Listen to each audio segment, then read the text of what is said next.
sekitaran ini. Sekarang nih kita lagi jalan melewati sosok-sosok residu energi korban. Dan di belakang ini, atau aku sih bisa yakinin kalau ini adalah sosok dari awal pejuang kita, Mbah Tarmin. Tapi sosok ini malah positif. Biasanya beliau akan memberikan tanda melalui mimpi kepada warga atau bisa dikatakan sepuh. Orang yang memang sudah tua tinggal di sini, lewat mimpi dikasih tahu kalau anak dan cucu tidak boleh melewati atau bermain di sekitar sini. Maka akan terjadi kejadian tragis. Adanya sosok si Mbah ini memang dulu sebelum terjadinya kecelakaan kereta api di tempat ini, ada seorang sesepuh yang dulu sudah diingatkan untuk menjauhi area rel kereta api. Kalau masalah musibah begitu sebelumnya diingetin, tolong ya nitip cucu-cucu nih, besok menjadi kejadian besar gitu. Tunggu. Ini beneran Fasya? Iya. Kayaknya itu salah satu yang negatif nih. Frisly tiba-tiba saja merasakan adanya sosok negatif yang ada di tempat ini. Frisly pun mencoba untuk mengejar sosok tersebut. Ada apa Kak Frisly? Fasya, kita turun ke bawah. Itu Fasya. Menurutku Fasya, ini juga salah satu titik di mana adanya sosok yang cenderung lebih negatif. Kenapa aku bilang negatif? Karena aku yakin sosok ini seringkali menampakkan diri, bahkan bisa kita bilang ini siluman. Itu di pohonan, itu ada orang, bang tolong bang. Sampai saya bilang begini, ntar gue tolongin, lu kan gue udah tolongin, kok lu ganggu gue? Sebelum adanya tragedi itu, dan pemicunya adalah tragedi di tahun 1987 itu yang sangat besar dan memakan Banyak sekali korban ya? Lebih dari 200 korban yang tidak selamat pada saat kejadian itu. Itu membuat makhluk jin yang memang menyukai ketakutan manusia dan memakan cara mereka untuk bercerita secara manipulatif itu makin aktif. Dan menurutku sampai saat ini siluman itu masih ada, karena memang adanya seperti gerbang dimensi yang terbuka pada saat kejadian itu. Jadi pada saat sebelum adanya kecelakaan itu udah kayak ada batasan. Dalam artian mau orang pekerja manapun atau warga sekitar yang meneriaki itu nggak mungkin bisa kedengeran. Karena banyaknya perkumpulan energi dari yang negatif disatukan dan menjadi satu gerbang gaib yang besar. Jadi si sosok ini tuh membuat orang yang lewat sini itu tidak bisa mendengar adanya kereta. Dibikin berkabut. Jadi pada saat kejadian itu kenapa aku bilang mungkin baru bisa ngelihat persekian detik bahwa adanya kereta lain di depan, itu depannya tuh dibikin berkabut. Karena memang mungkin sebutannya kalau kita bilang terkenal dan dikenal oleh masyarakat itu seperti hantu budek. Hantu yang sengaja untuk mencari korban di perlintasan kereta api manapun. Oh, berarti itu sosok seperti itu tuh memang benar ada? Benar, Fasya. Adanya cerita rakyat mengenai sosok hantu budek di setiap perlintasan kereta api ternyata memang benar adanya. Karena bukan hanya tragedi 1987 saja yang pernah terjadi di tempat ini, karena pada kenyataannya tempat ini memang sering memakan banyak korban dengan cerita tersambar kereta api maupun mereka yang tertabrak kereta api. Tahan tapi pasti, seluruh cerita tragedi yang memang pernah terjadi di tempat ini mulai terkuak.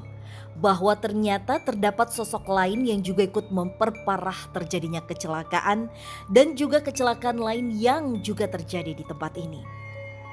Kereta Indosemen dengan truk pengangkut batako ada di pintu kereta, lintasan pintu kereta Bintaro. Nggak jauh dari TKP, itu jam 8 malam. Si sosok siluman ini tuh ada kaitannya nggak sih sama tragedi yang terjadi di sini? Dan pada saat tragedi itu atau kecelakaan itu berlangsung ya di tempat ini? Saat ini aku tadi kayak coba mastiin lagi apa itu, karena tadi tuh seperti bentuk. Dibilang manusia bukan manusia, dibilang gumpalan asap juga sudah berbentuk. Makanya aku kayak iya bukan, dan aku coba tegesin ternyata memang di titik sinilah tempatnya. ada rumahnya dia. Terus juga kalau ngomongin tentang tragedi Fasya, Iya. karena tadi kita sudah mendapatkan cerita dari kejadian Nek Minah dan Pak cucunya, terus juga Mbah yang memberikan mimpi, aku dapat gambaran kalau adanya kerumunan warga yang bergegas untuk menyelamatkan dan membawa para korban ke satu gedung atau aula atau Untuk tempat. dievakuasi. Iya, tapi memang 95%-nya tidak selamat dibawa ke sana. Frisly melihat banyaknya warga yang sedang mengevakuasi para korban. Frisly pun bergegas untuk mengikuti kerumunan warga tersebut untuk menuju titik akhir evakuasi.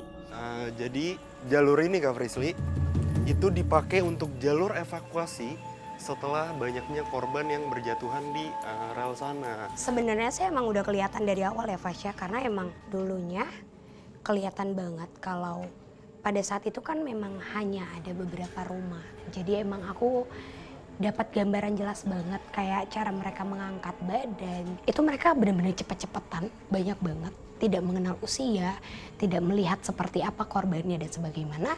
Mereka benar-benar larinya tuh cepat banget, Fasya, benar-benar kayak ngelewatin ini tuh lebih Frisly cepat banget. mencoba untuk memperagakan bagaimana warga untuk saling gotong royong membantu menyelamatkan para korban. Sebelum dievakuasi ke rumah sakit besar, ada satu gedung menjadi titik utama dari evakuasi tersebut. Betul. Jadi itu kayaknya emang lewat sana. Ada iya di sebelah sana, tapi Gedungnya kayak gedung pertemuan masyarakat yang tinggal di sini dari dulu ya. iya betul. Kita coba untuk mendekat ke gedung kali ya, Fasya ya. Iya.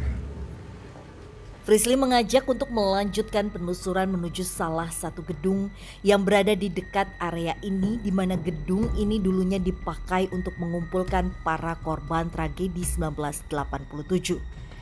Tapi memang benar, ini dia tempat evakuasi dari korban-korban kejadian tersebut. Tapi aku malah tertarik banget sama pohon yang ada di dalam pagar itu, Fasya. Pohon ini. Yap, Entah apa yang dilihat oleh Frisly, nyatanya ia lebih tertarik dengan salah satu pohon yang ada di samping gedung aula ini. sebenarnya malah aku bertemu dengan sosok yang sudah lama memang ada di sini dan ini menggambarkan pada saat kejadian itu.